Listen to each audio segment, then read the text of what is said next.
দেশি বিদেশি এবং প্রবাসে যারা আসে সবারই প্রতি আমার অনুরোধ, আপনাদের যদি একটুকু জায়গা থেকে অন্তত একটা গাছ লাগান, কেননা এই গাছ লাগার মর্মটা কিন্তু আমাদের নবী বলে গিয়েছিলেন এবং হাদিসে ছিল, যদি শোনো কাল কিয়ামত আজ একটি গাছ লাগাও।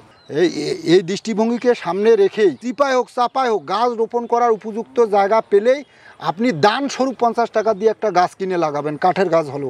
আসসালামু আলাইকুম দর্শক বন্ধুরা, কেমন আছেন সবাই? দেশ এবং দেশের বাইরে যেখান থেকে এই মুহূর্তে আমাদের আজকের এই ভিডিও প্রোগ্রামটি দেখতেছেন সকলকে স্বাগত জানাচ্ছি। দর্শক বন্ধুরা, অবস্থান করছি নীলফামারী জেলার কচুকাটায়। আজকে যে নার্সারিতে এসেছি সেটি হচ্ছে আদর্শ মানিক নার্সারি। এর আগেও এই নার্সারি নিয়ে একটি ভিডিও প্রোগ্রাম করেছিলাম। এই নার্সারিতে এসে আমি জানতে পেরেছি 800 প্রজাতির বেশি গাছের চারা কলম তারা তৈরি করেন। বিশেষ করে ফল ফলাদি তো রয়েছে এবং বনজ ভেষজ এই টাইপের কিছু গাছ তারা করেছেন। যেহেতু এই সময়টা আমের মৌসুম, এখানে প্রায় 120 প্রজাতির আমের গাছ রয়েছে বা আমের চারা কলম তারা উৎপাদন করেন। তো 120 প্রজাতির হলেও সবগুলো হয়তো ভিডিওর মাধ্যমে দেখানো সম্ভব না। বিশেষ কিছু জাত আমরা আপনাদেরকে দেখাবো, যেমন বাড়িফোর, কিউজাই, বানানা ম্যাঙ্গো, আম্রপালি, আরও বিশেষ কিছু জাত যেমন ব্রুনাই কিং, বাড়ি 11, বাড়ি 13 সহ নানানবিধ আমের জাত রয়েছে যেগুলো আমরা অনেকেই জানি না।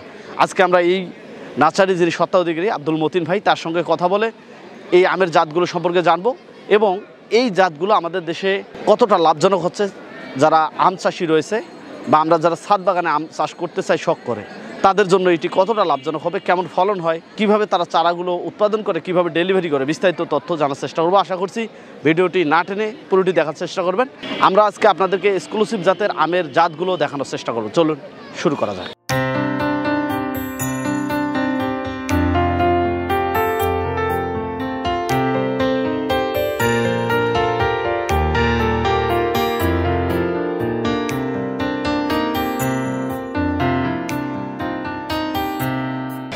আসসালামু আলাইকুম। ওয়ালাইকুম আসসালাম। কেমন আছেন ভাই? আলহামদুলিল্লাহ, আপনি কেমন আছেন? আলহামদুলিল্লাহ, খুবই ভালো আছি। একটু বর্ষা বাদল হয়েছে যার কারণে নার্সারি বেশ সতেজ। হ্যাঁ, অবশ্যই এবার তো খুব খরা গেল আর কি। প্রথম ফলটাতে বিভিন্ন ফুল এবং ফলের আছে, অনেক ফুল ফল আছে। আব্দুল মতিন ভাই, আমি যতটুকু জানি আপনি তো গভর্নমেন্টের। হ্যাঁ, আমি একটা জব করি, সরকারি জব, গণপূর্ত বিভাগ, নীলফামারীতে আছি। আমার আব্বা শুরু করছিল 1992, সেই থেকে একটা নেশায় পরিণত হয়েছে আর কি। এটার সাথে থাকতেই হচ্ছে, এটাকে থাকতেই হচ্ছে আর কি। সময় দিচ্ছি, শুধু সময় দিচ্ছি বলেই চলবে না, এটা পুরো পৃথিবীর উপকারের কাজেই তো লাগতেছে। প্রতিদিনে তো অনেক গাছে হয়তো যায় কুরিয়ারে। হ্যাঁ, কুরিয়ার সার্ভিসে আল্লাহর রহমতে এখন বেশ প্রতিদিনেই দেখা গেল যে 40 থেকে 50 হাজার টাকার চারা প্রতিদিন যায়, মানে 100 থেকে 200, 300, 400 পিস চারা প্রতিদিন কুরিয়ার সার্ভিসে। আমার এখানে মোটামুটি 50 বিঘা প্লাস নার্সারি, একক নার্সারিতে 800 প্লাস প্রজাতির ফুল ফলের চারা। আচ্ছা, আমরা অতগুলো তো একটা ভিডিওর মাধ্যমে দেখাতে পারবো না। আমরা একটু বর্তমান জীবিত আমের মৌসুম, আম কতগুলো আম এখানে মোটামুটি আল্লাহর রহমতে 108 প্রকার আমের জাত আছে। মোটামুটি কয়েকটা ভালো জাত সামনে আছে আমাদের, আমরা দেখাবো। আচ্ছা, এটা কোন জাত? এটা আছে কিউজাই আম। ভালো যত্ন করলে 2 কেজি পর্যন্ত হয়। 2 কেজি, একটা আম 2 কেজি। এবার হয়তো আরো বড় হইতো, কিন্তু এবার তো খরা মৌসুম ছিল, ফলছিও কম এবং আমরার সাইজটা এখনো ছোট আছে। আচ্ছা, এখনো কিন্তু এটা 1 মাস 1.5 মাস পর পরিপক্ক হবে। এই ড্রেনটা তো এর আগে মনে হয় এরকম ছিল না, এবারে একটু সুন্দর করছে। আমাদের এখানে 64 জেলা থেকে লোক প্রতিনিয়ত টুকটাক আসে, তাদের যে হেঁটে যাওয়ার সমস্যা, এই জন্য একটু উদ্যোগ নিয়ে করছি আর কি। খুব সুন্দর লাগতেছে দেখতে। তো এটা কি আম? এটা আছে বানানা ম্যাঙ্গো, যেটা বর্তমান সময়ের খুবই একটা জনপ্রিয় আম। বেসিক্যালি আমি ব্যক্তিগতভাবে বলতে গেলে এই আমটা খুবই সুস্বাদু এবং এর বাণিজ্যিক ইয়াটা সুবিশাল বলা যায়। মানে একমাত্র যদি কেউ চিন্তা করে আম বাগান করে আমি লাভবান হব, সেটা আমি মনে করি না যে বানানার বিকল্প আছে। এগুলো তো আবার মুকুল আসছে যে, এটা ওই যে থাইকাটিমন 12 মাসি আম। এটা 12 মাস হয়? এটা 12 মাস হয়। এটারও বাণিজ্যিক ইয়া খুবই ভালো। এখানে তো অনেক আম গাছ দেখতে পাচ্ছি আমাদের। ইনশাল্লাহ 108 প্রকার আমের জাতের মধ্যে রাজশাহীতে প্রতি বছরে নিম্ন 10 থেকে 12 হাজার চারা যায়। এটা কি আম? এটা হচ্ছে ব্রুনাই কিং আম। এটা ব্রুনাই কিং, এটা নাম শুনছি। কেমন খেতে এটা? এটা খুবই সুস্বাদু আম, কিন্তু আমি আসলে এটাকে বাণিজ্যিক চিন্তা করি না। এটা বাসায় লাগার জন্য সবচেয়ে ভালো হয় আর পাশেরটা। এটা দেখা যাচ্ছে যে এটা আলফানসো আম। আজকের আমের ভিডিওটা করার উদ্দেশ্য, বর্তমান কিন্তু আমের মৌসুম। আমাদের উত্তরবঙ্গে বিশেষ করে হাড়িভাঙ্গার আমটা বেশ জনপ্রিয়তা পেয়েছে। অন্যান্য আমগুলো কিছু বাণিজ্যিকভাবে চাষ হচ্ছে। এখানে যেহেতু অসংখ্য জাত রয়েছে, ওভারঅল যদি আমরা বাণিজ্যিকভাবে চাষ করতে চাই, সব থেকে বেশি লাভজনক হবে কোন আমগুলো একটু যদি বিস্তারিত। আমি দর্শকদের উদ্দেশ্যে একটা সঠিক জাত নির্বাচন করে দিতে পারি, মানে আমার অভিজ্ঞতা থেকে। এখন যদি কেউ বাণিজ্যিক চিন্তা করে আমের, তো অবশ্যই বানানা ম্যাঙ্গো, বাড়ি 4, গৌরমতি, থাইকাটিমন 12 মাসি যেটা, বাড়িয়াগারো 12 মাসি যেটা, এই কয়েকটা 5-6টা আম তো রাখবেই। আবার যারা শৌখিন অনেক আমের বিদেশি জাত কিন্তু কালারফুল আম বের হয়েছে। গৌরমতি কিন্তু এমন একটা আম যেটা একবারে সবার শেষে, আজকে থেকে আরও 2 মাস পরে গৌরমতি আম পরিপক্কতা লাভ করে এবং সেটা মিনিমাম 250-300 টাকা কেজি কিন্তু বিক্রি হয়। যে আপনি 200 গাছ লাগালেন, মিনিমাম 50টা যেন গৌরমতি থাকে, তাহলে কিন্তু আপনি দেখা গেল যে হাড়ি ভাঙ্গা আম কিন্তু 40 টাকা কেজি পাওয়া যায়। আপনি প্রথমে 40 টাকা বিক্রি করলেন, শেষে আবার আপনি 250 টাকা কেজি গৌরমতি বিক্রি করলেন। তো একটা কম্বিনেশন চলে আসলো। যদি চাষ করতে চাই, আসলে কোন মাটিতে চাষ হবে এবং কোন অঞ্চলের জন্য কোন আমগুলো বেশি ভালো? আমাদের আসলে রাজশাহীর যদি আমরা চিন্তা করি, রাজশাহীর মাটিটা কিন্তু মানে এঁটেল মাটির মধ্যে পড়ে যায়, আমি দেখছি আর কি। আর আমাদের এই দিকে যেটা বগুড়া থেকে এই পাশে আমাদের মাটিটা হচ্ছে আপনার দোআঁশ মাটি। তো দেখা যায় যে দোআঁশ মাটিতে আম হয়, রাজশাহীতে একটু ফলে কম। ওভারঅল যদি অল বাংলাদেশ বলি, তা আমাদের যে এই জাতগুলো আমি বললাম, এগুলো কিন্তু দেশীয় জাত। এই দেশীয় 5টা জাত যে সিলেক্ট করে দিলাম বাণিজ্যিক উদ্দেশ্যে, এই জাতগুলো কিন্তু আপনার ফুল মানে ওভারঅল বাংলাদেশে হবে। বিদেশি যে জাতগুলো আছে ওগুলো ছাদের ওপর বা বাড়ির কর্নারে 1টা 2টা 3টা এগুলা চাষ করার জন্য। এটা আমি দর্শকদেরকে একেবারে খুবই কিন্তু সিরিয়াসভাবে বলতেছি, আপনারা কখনোই বিদেশি আমের বাণিজ্যিক বাগান করতে যাবেন না। এটাতে কিন্তু আসলে ফিডব্যাক ভালো পাবেন না। দেখা গেল যে চকচকে কয়েকটা আম ধরছে ভালো, কিন্তু শেষে খাওয়ার সময় বা শেষ পর্যায়ে পচনশীল, এরকম অনেক আমি নিজেই ঝামেলায় পড়ে গেছিলাম আর কি। যারা আমাদের কাছে চারা নিচ্ছে, মানে চারা রিসিভ করা থেকে শুরু করে চারা ফল খাওয়া পর্যন্ত আমাদের যে একটা যত্ন, এই যত্নটা কিন্তু এত সহজ ভাষায় লিখে দেওয়া আছে। 4, 5, 6, 7-এ পড়ে তারাও ওই সুন্দর করে যত্ন করতে পারবে।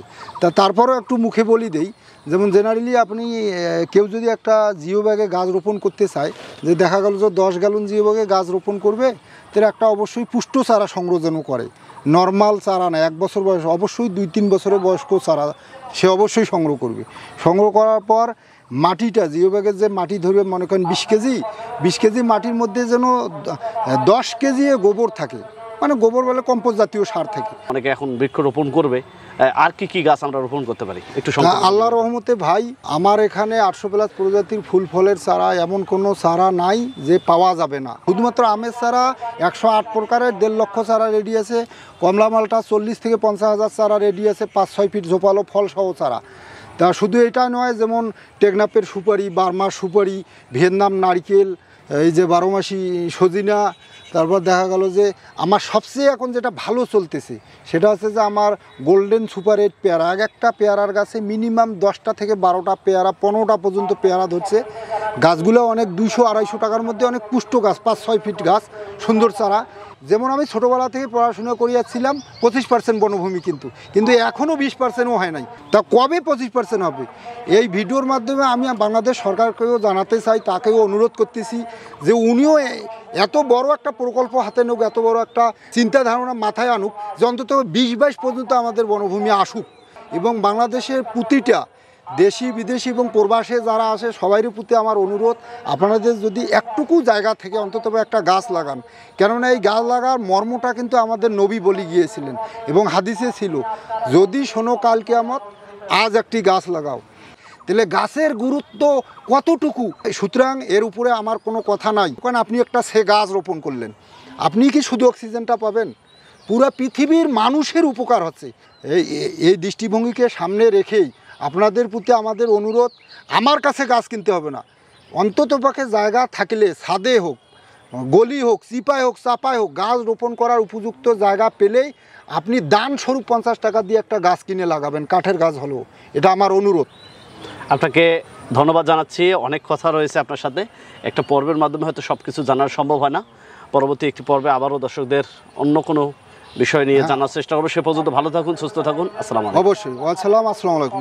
দর্শক বন্ধুরা, আমরা যে উদ্যোক্তার সাথে কথা বলেছি, আব্দুল মতিন ভাই, তিনি একজন সরকারি চাকরিজীবী, গণপূর্ত বিভাগে চাকরি করেন। আসলে সেখানে কিন্তু তার আরাম এসে থাকার কথা ছিল, তিনি থাকতেও পারেন, কিন্তু সে জায়গা থেকেও সরকারি চাকরির পাশাপাশি দায়বদ্ধতা থেকে, যেহেতু তার বাবা এটা গড়ে তুলছেন, সেই জায়গা থেকে এই নার্সারিটি তিনি পরিচালনা করে যাচ্ছেন। এখানে অসংখ্য প্রজাতির গাছ রয়েছে। যাই করি না কেন, দিন শেষে আমাদের প্রকৃতির কাছে আসতে হবে। বিজ্ঞান বলছে প্রকৃতির যত সন্নিকটে থাকা যাবে, শারীরিকভাবে তত বেশি ফিট থাকা সম্ভব। তো আমরা আসলে এই প্রকৃতি থেকে অনেকটা দূরে সরে আসছি। আগে যে বিশাল বিশাল বন ছিল, জঙ্গল ছিল, গাছগাছালি ছিল, অনেক বড় বড় গাছ ছিল, সেগুলো কিন্তু এখন কেটে ফেলা হচ্ছে নানাবিধ কারণে। বিশেষ করে এখন শহর বন্দর গড়ে উঠতেছে, কলকারখানা স্থাপনা হচ্ছে। এই যে আমরা বৃক্ষগুলো নিধন করতেছি, এতে করে আমাদের পরিবেশের ভারসাম্য নষ্ট হচ্ছে, যার ফলে দিন দিন তাপমাত্রা বাড়তেছে, বৃষ্টিবাদল কম হচ্ছে, কৃষি পরিবেশের যে ভারসাম্য রয়েছে সেটি কিন্তু বিনষ্ট হচ্ছে, এতে করে ফসল উৎপাদনে ব্যাহত হচ্ছে। এভাবে যদি চলতে থাকে আমাদের ভবিষ্যৎ প্রজন্ম ঝুঁকির মুখে পড়বে। তাই আমি বলবো আমাদের বৃক্ষরোপণ করতে হবে, কিছুটা হলেও আমরা দায়িত্ব নিয়ে বৃক্ষরোপণের দিকে এগিয়ে আসবো। সর্বোপরি সকলের শারীরিক সুস্বাস্থ্য কামনা করে আমাদের পর্বের এখান থেকে বিদায় নিচ্ছি।